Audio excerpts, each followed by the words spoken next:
Olá pessoal, estamos nesse momento encerrando o módulo 2. Foi um módulo bem legal, onde tivemos a oportunidade de discutir bastante sobre o uso das novas tecnologias na educação e também explorar alguns recursos como o Twitter e o blog. Antes de irmos para a prática, para o próximo módulo, eu gostaria de amarrar alguns conceitos com vocês. Por isso eu trago aqui uma apresentação, um título de Paradigma Contemporâneo da Educação. Para pensar sobre a educação que temos hoje, a educação contemporânea, eu gostaria de fazer primeiro um resgate de como é que tem sido o processo de educação ao longo dos tempos. E acredito que esse gráfico, chamado Ondas de Mudança, que foi adaptado por Toffler, ele representa bem o que tem sido esse processo educacional. Então, se nós olharmos lá atrás a primeira onda, que é a onda que ele chamou de onda da agricultura, o que se mais valorizava no homem era a força braçal que ele tinha, né? O quanto ele era capaz de produzir no campo. A segunda onda, quando já entrou a tecnologia, onde iniciaram-se as indústrias do automóvel e outras indústrias nessa área, não era mais tão valorizada a força braçal, mas sim o quanto o homem era capaz o quanto que ele produzia, né? A produtividade, o que se valorizava era a produtividade do homem, né? Tem até o filme do Charlie Chaplin, que acho que representa bem isso, né? Ele entra numa linha de produção, não se tem uma preocupação com a inteligência dele, mas uma preocupação dele ser uma pessoa sistematizada, dele entrar bem no processo de linhas de produção. Com a entrada do computador e mais especificamente da internet, há aí um momento onde há uma quebra expressiva, onde a gente sai das ondas do músculo, né, onde valoriza esse trabalho braçal, e passa-se a ter um olhar para o que a gente chama de ondas do cérebro.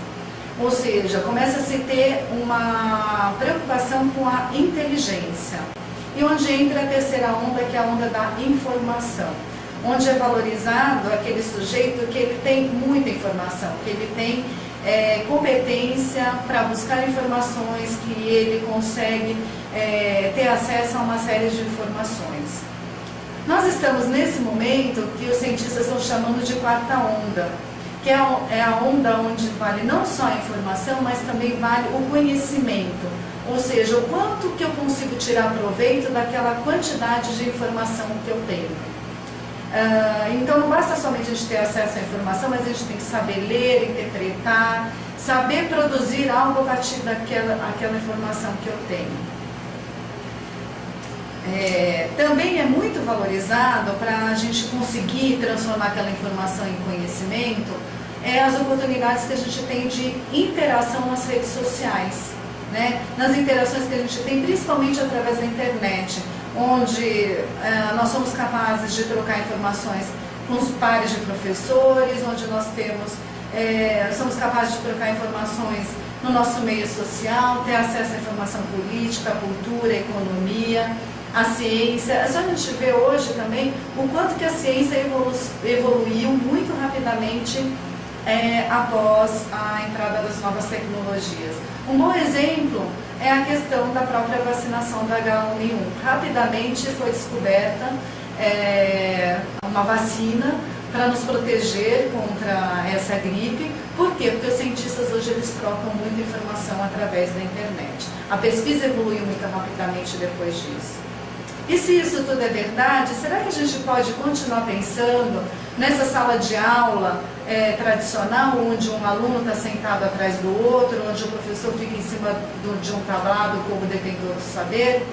Será que isso é possível? Será que quando a gente olha para os nossos alunos que estão desmotivados, que eles estão alienados, ou mesmo que estão impacientes, por que será que isso acontece? Será que isso não tem relação com a forma como a gente vem trabalhando com o processo educacional?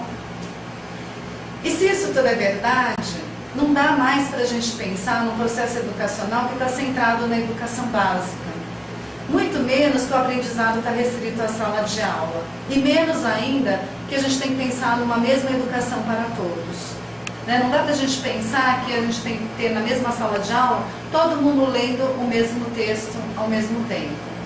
Nós precisamos pensar numa nova educação onde o ensino é personalizado, adaptável e interativo, ou seja, tem que estar relacionado com o que aquele aluno quer aprender naquele momento, tem que se adaptar ao contexto daquele aluno, tem que ser interativo, fazer uso das novas tecnologias, das diferentes mídias, que é o que os alunos gostam.